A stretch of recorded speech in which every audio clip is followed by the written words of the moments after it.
Hey again, it's Samantha. We have a few things to talk about this week. I have been having one hell of a stressful week. I want to talk about stress eating. I identify as a stress eater. This was something that I really struggled with, and I want to speak as an official member of the Cardigan Club. If you're watching my video, I know that you also watch Beatrice Caruso. She inspired me to start my weight loss journey and put it out on YouTube. I comment on her videos all the time, normally the same day that they come out. I know she gets a lot of comments. I know she can't read them all. I know that she can't respond to them all. So I'm going to be asking a favor. If you're watching this video, please copy the link and paste it to B's latest video. Let her know that we have a message to give her. And if you have Instagram, feel free to copy the link, send her a shout out so she can take a look at this. I don't have Insta, so let's get this video started.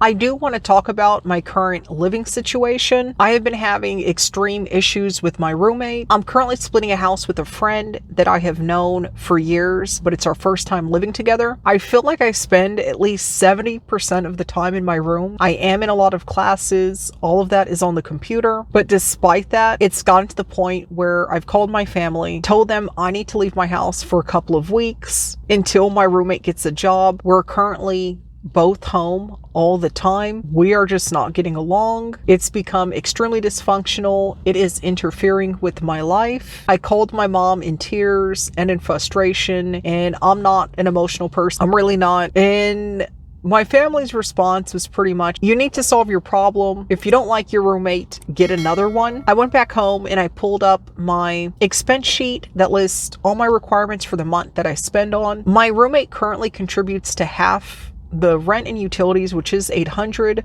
I am not working right now and I can't miss out on that income. If I get another person in here, I don't think they will pay as much, and I have to deal with somebody that could potentially be worse than this roommate, which is hard to believe. But currently, I'm not worrying about Gaboo being there with my current roommate or them taking anything out of my room or any of that bizarre stuff that it can go into. I'm kind of just crossing my fingers and hoping once they're out of the house and they're back at work that they will be occupied with that. I am at the point though that if that doesn't solve anything, I'm almost willing to take the hit on the additional income as a last resort. So my living situation has been causing me a huge amount of stress. It's on a toxic level. It's been an ongoing thing, but has really been escalating. My lease is up at the beginning of May. This coming week is exam week for me. I originally signed up for 4 classes. They are all science classes. My background in college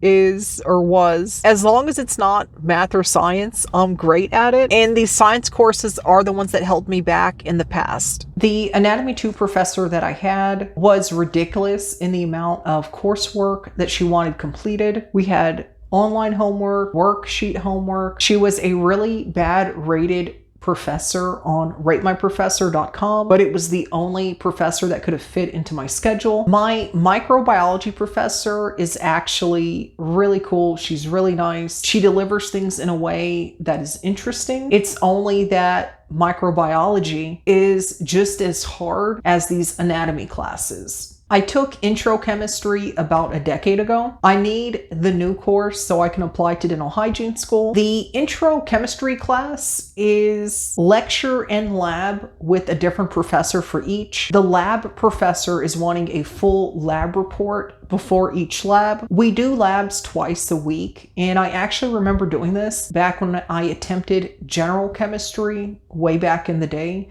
It's very time consuming. The chemistry professor that does the lecture portion is actually pretty straightforward, but we are now doing a lot of math and a lot of formulas and a lot of equations, and I am struggling. I did drop Anatomy 2 already. I'm going to be honest. I know I'm keeping Anatomy 1. I don't know about the rest. So I've learned a couple things. I hate math and science. But in order to get these entry-level healthcare jobs, You actually have to be good at those subjects. And that's if you want to do dental hygiene, respiratory therapy, nursing. And the worst part about it is, even if you complete these pre-requirement classes, these programs are still extremely competitive to get into. Most people have to apply multiple application cycles. These schools only accept students one time a year. And for the programs I mentioned earlier, they all require job shadowing, several recommendations, and they all require entrance exams just to be able to apply to those programs. I am in my early 30s.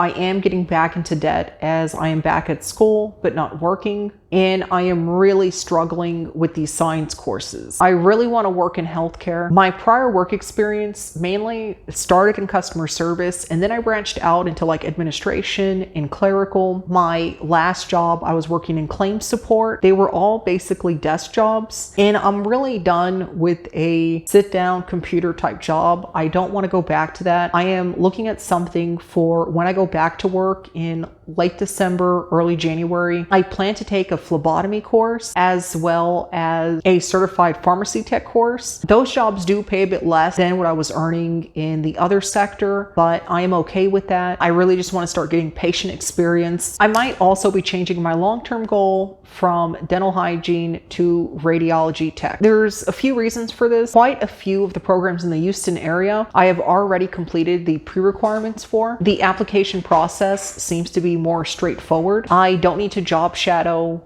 I don't need recommendations. The GPA requirement is lower. My GPA is basically screwed because of the math and science courses. My current GPA is a bit below 3.0. I don't know how competitive the radiology programs are. I'm still researching schools and I'm reaching out to advisors. This might be the avenue I'm going. There are schools I can apply to this coming cycle, so I'm gonna give it a shot. I have been dealing with a lot of stress, but I am proud to report I have not stress eaten the entire week. No matter what I was going through, how bad I felt, how angry, or how lost, I didn't try to fix it with food, which was a big step for me. The only thing that did suck this week is I only did 2 days of activity. That has been my lowest amount throughout this entire 5 weeks. So it's something I need to work on this coming week. And honestly, it may help with the stress as well. My eating this week has been on point. I know last week I talked about Sweet Potato Soul and Natasha Ocean, and I kind of touched on that we didn't have to make drastic food changes in order to lose weight and be healthier. These few recipes are 400 calories or less and maybe take me 15 minutes to make, and lean burger. So I'm even eating hamburgers and baked tater tots, and I'm still losing weight. B, as a member of the Cardigan Club, I want to let you know that we enjoy your videos. You have done a lot of videos with a lot of catchy titles and interesting experiments. You have built your audience. They may have came for those videos, but nobody expects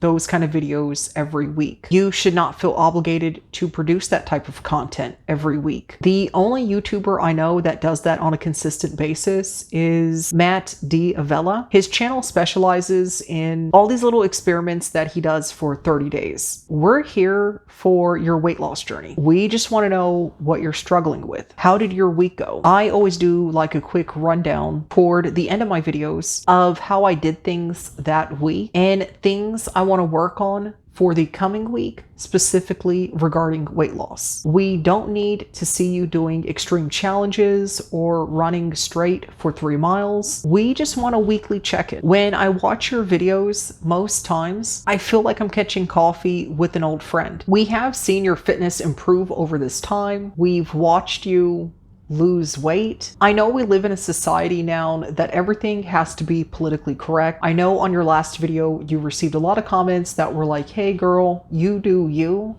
I know I left a similar comment like that myself. I didn't want to leave anything that could have been taken in a way that wasn't intended, and sometimes that happens in typed messages. I just want to remind you why you started this journey. I stepped on the scale this morning and realized that I had hit a personal best. Yep, the little illuminated rectangular face staring back at me told me that I was the highest weight that I have ever been in my life. But you know what? It's all good because we're here, we're addressing the problem, we're gonna do the damn thing this time. All my reasons for wanting to lose weight are pretty standard. You know, I want to be healthy. I want to get revenge on all the enemies who've wronged me in the past. You know, just girly things.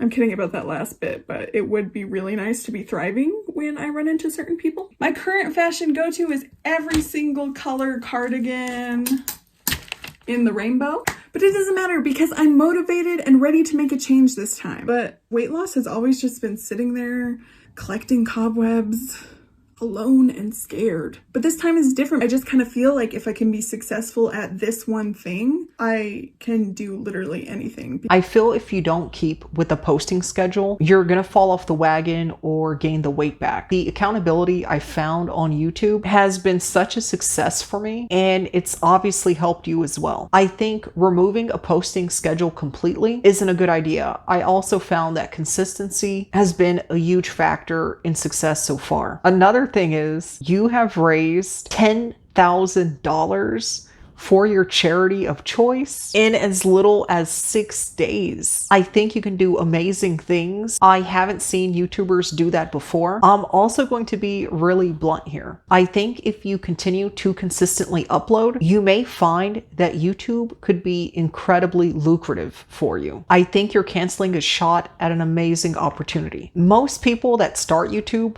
will never reach the level you have, and that's after consistent uploads for years. My advice for you, keep uploading consistently, even if you have to change your upload day. Don't feel every video has to be a production or an experiment. We're just here to see you be. Also, if you don't like Instagram, delete it. I wanted to solely focus all my creative energy on YouTube, and that's what I'm doing. One last thing I want to tell you. Those of us that have a consistent upload schedule, we aim to try to get that video out on time. I can only speak from personal experience, but my upload schedule is supposed to be early Sunday morning. I have yet to meet the Sunday morning deadline. It's actually Sunday night, and this video is going to be pushed out early Monday morning. I think all we can try to do is do our best.